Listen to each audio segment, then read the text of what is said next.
시청자 여러분 안녕하십니까? BOA 모닝뉴스 시작합니다. 취임 후 처음으로 한국을 방문한 데니엘 크리튼브링크 미국 국무부 동아시아 태평양 담당 차관보가 한국 제1야당 국민의힘 대선 후보인 윤석열 후보를 만나 한반도 문제를 비롯한 여러 현안을 논의했습니다. 크리튼브링크 차관보는 한국 언론과의 인터뷰에서는 비핵화 협상의 공은 북한에 있다며 북한 측의 답을 기다리고 있다고 밝히고 종전선언에 대해서는 진전을 전망하는 것은 어려운 일이라고 말했습니다. 첫 소식 조상진 기자가 보도합니다.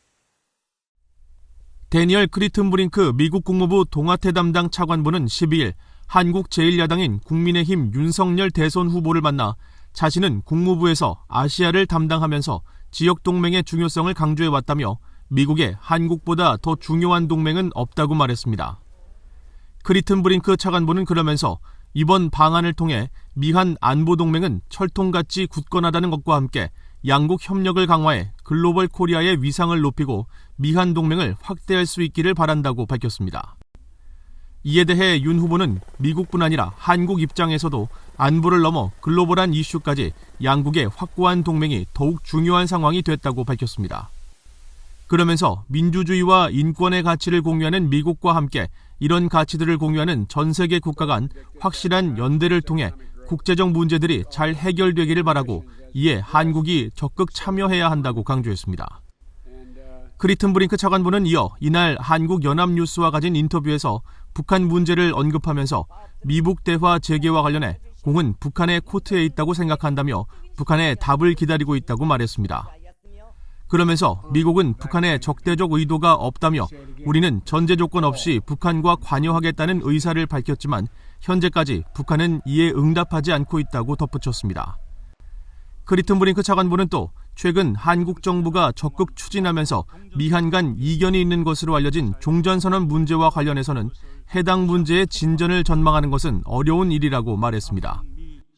이어 종전선언이 비핵화 달성과 평화 정착의 첫 번째 단계가 될 수 있다는데 미한 양국이 의견을 같이 하고 있느냐는 질문에 즉답을 하지 않고 동맹인 한국과의 협의가 긴밀하고 집중적이며 생산적으로 이뤄지고 있다면서 미국은 한국이 제시하는 어떤 사안에 대해서도 언제나 진지하게 검토할 것이라고 강조했습니다. 크리튼브링크 차관보는 또 신종 코로나 바이러스 백신의 북한 지원에 대해서는 한반도 비핵화 목표에 초점을 맞추면서도 북한 주민들의 고통을 외면해서는 안 된다며 미국은 할 수 있는 일을 할 의사가 있고 이를 위해 계속 협력할 것이라는 입장을 밝혔습니다.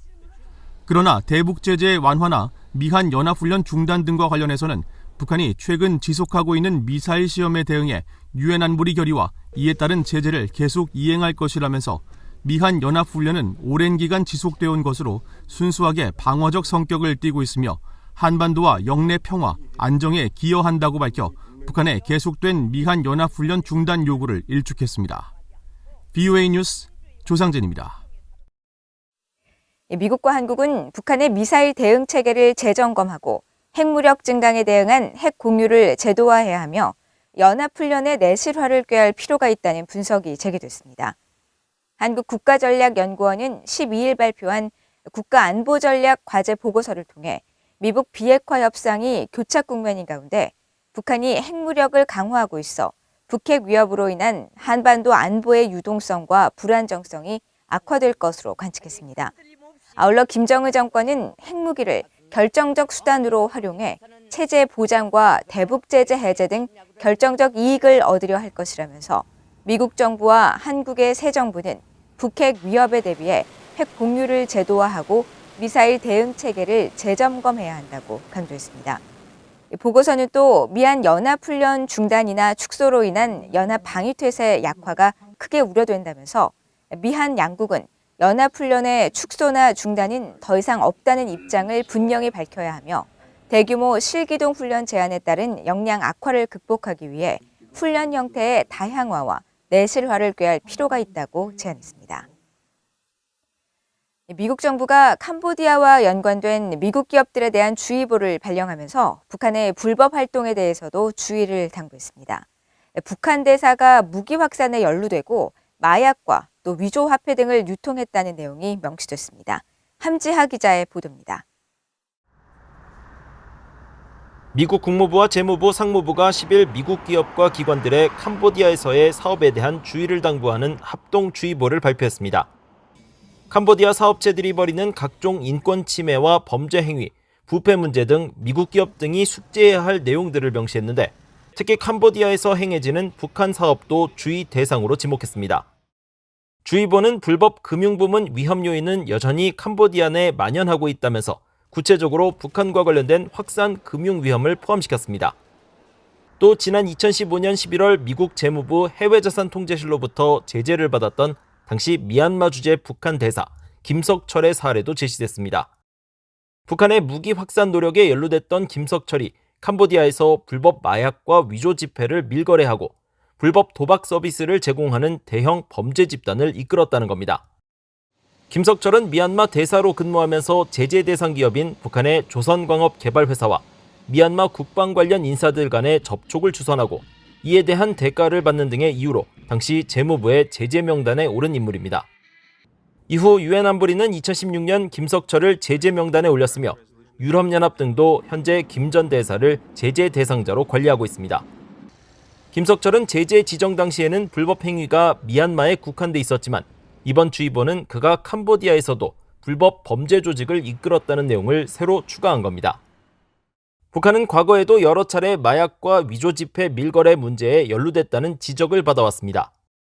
미국 재무부는 지난 2005년 마카오 소재 은행인 방코델타 아시아 BDA를 잠재적 자금 세탁 우려 대상으로 지정했었는데 방코델타 아시아가 북한의 위조 지폐 거래 자금 등을 세탁하는 데 도움을 줬다는 이유에서였습니다. 당시 북한은 정교하게 만들어져 구분이 어려운 미화 100달러짜리 지폐, 일명 슈퍼노트를 만들어 동남아시아 일대에 유통시킨 것으로 알려졌습니다. 미국 정부는 특정 국가 거래와 관련된 주의보를 정기적으로 발령하고 있습니다. 특히 북한과 관련해서는 대북 해상 거래와 대북 제재와 집행조치, 랜섬웨어, 탄도미사일 부품 불법 조달 등을 제목으로 부처 간 합동주의보가 내려진 상태입니다. 뷰이 뉴스 함자입니다. 북한이 가장 긴 국경봉쇄 조치를 취하면서 취약계층뿐 아니라 간부 등 상류층도 경제난으로 고통받고 있다고 미국 내 탈북자들이 지적했습니다. 이들은 북한 지도부가 주민들의 삶을 너무 간섭하고 통제하려는 게 문제라면서 국민을 통제하지 않고도 국력을 유지하는 미국에서 교훈을 얻길 바란다고 말했습니다. 박동정 기자가 보도합니다. 북한 내 가족에게 중개인을 통해 생활비를 송금하는 미국 정착 탈북민 김두현 씨는 신종 코로나 바이러스 사태 이후 북한 지도부의 국경 장기 봉쇄 여파로 어려움이 많다고 밝혔습니다. 국경 봉쇄 장기화로 중개비가 계속 오르고 군인들이 식량을 지키기 위해 협동 농장 주변에서 보초를 서거나 북한 내 굶주리는 사람들이 급증해 북중 접경에서 쌀을 몰래 들여보낼 계획을 세우는 등 고난의 행군 시기와 비슷한 조짐들이 곳곳에서 감지되고 있다는 겁니다. 가장 우려되는 거는 제가 북한에 있었을 때 고난의 행군 시기를 겪어봤기 때문에 그런 상황이 다시 올까 봐 그게 굉장히 들어요. 근데 그런 상황이 다시 올 조짐이 보이고 있어요. 북한 내 가족과 최근까지 소통을 해왔던 미국 정착 탈북민 그레이스 씨는 북한이 전례 없이 국경을 장기간 봉쇄하는 것은 코로나 확산에 대한 두려움도 있지만 정치적 이해관계가 맞물려 있다고 지적했습니다. 그러면서 장마당 활성화 이후 약화된 당과 수령에 대한 충성심과 사상 교양, 돈과 외래 문화 의존 상황을 단속하기 위해 코로나를 구실로 국경을 봉쇄해 주민들을 사지로 몰고 있다고 비판했습니다. 미국에서 경제학 박사 과정을 공부한 갈렙 씨는 2년에 가까운 국경 봉쇄로 상류층마저 돈이 떨어져 힘든 상황이라면서 이 같은 상황은 지도자의 매우 무책임한 행태라고 지적했습니다. 국민의 복지보다는 그런 자기의 정치적 타산, 정치적인 이해관계를 앞세운 그런 결정이 아닌가. 그리고 일단 북한의 김정은이 많이 현실감이 떨어진 것 같다 생각이 많이 들고요.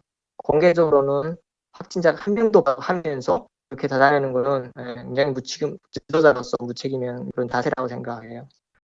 중국에서 북한 파견업체 지배인으로 활동한 허강일 씨는 중국 내 대북 소식통을 통해 올해 겨울이 매우 큰 위기이자 혹독한 시기가 될 것이라는 소식을 계속 접하고 있다면서 김 위원장이 국민을 통제하지 않으면서도 국력을 잘 유지하는 미국으로부터 지혜를 얻었으면 좋겠다고 말했습니다. 탈북민들은 또 국민을 배려하지 않으면 투표나 탄핵을 통해 권력에서 물러날 수밖에 없는 미국 등 자유세계와 달리 북한 독재 정권은 그런 염려가 없어 주민들의 눈치를 보지 않는다면서 북한 주민들은 그저 정권이 자신들의 삶을 간섭하지만 말아도 감사할 것이라고 지적했습니다. VUE 뉴스 박동정입니다. 한국 국적을 가진 남녀 2명이 북한 정보기관의 공작원으로 추정되는 인물의 지시를 받고 외화벌이에 협력했으며 이 자금이 공작원을 통해 북한에 흘러들어간 것으로 추정된다고 일본 언론이 보도했습니다. 일본 경찰은 지난 2016년 말 한국 국적의 60대 남성과 70대 여성이 허위 서류로 입국해 도쿄의 무역회사를 설립했으며 이를 통해 북한과 해산물 거래를 하고 북한과 러시아 접경 지역에서 진행되는 액화 석유가스 터미널 공사 등에 관여한 혐의를 포착해 수사를 진행해온 것으로 알려졌다고 일본 수사당국 관계자를 인용해 교토통신 등 일본 언론들이 12일 보도했습니다. 보도에 따르면 일본 경찰 당국은 한국 국적 남녀가 벌어들인 자금 일부가 외화벌이를 지시한 북한 정보기관 공작원 추정 남성에게 흘러들어간 것으로 보고 수사를 벌이고 있으며 이 남성은 이호남 등의 이름으로 1990년대부터 남북 경제협력 사업에 관여해온 인물인 것으로 파악하고 있습니다. 교토통신은 또 북한 공작원 추정 인물이 과거 흑금성이라는 이름으로 한국 정보기관 공작원으로 활동한 박채서 씨와 접촉했으며 2005년 한국 기업의 휴대전화 광고에 남북 여성 연예인을 출연시키는 사업 등에도 관여한 인물로 알려졌다고 전했습니다. 한국 법원이 지난해 9월 한반도 서해상에서 북한군 총격에 의해 사망한 한국 해양수산부 공무원 유족이 국가안보실장과 해양경찰청장을 상대로 낸 정보공개 청구 소송에서 원고 일부 승소 판결을 내렸습니다. 재판부는 10일 판결을 통해 국가안보실은 원고가 공개를 청구한 정보 가운데 일부를 제외해 열람 방식으로 공개하고 해양경찰청은 개인정보를 제외한 나머지 부분을 공개하라고 판결했습니다. 재판부는 다만 유족 측이 국방부 장관을 상대로 북한군 대화감청 녹음 파일을 공개하라며 제기한 정보공개 청구는 각하 또는 기각 판결했습니다. 앞서 피격 공무원 유족 측은 지난해 10월 6일 한국 국방부에 북한군 대화감청 녹음 파일과 다른 녹음 파일에 관한 정보 공개를 청구했지만 해당 정보는 정보공개법 적용 대상이 아니며 군사기밀보호법상 기밀이라는 이유로 거부된 바 있습니다. 이상으로 VOA 모닝뉴스를 모두 마칩니다. 시청해주신 여러분 고맙습니다.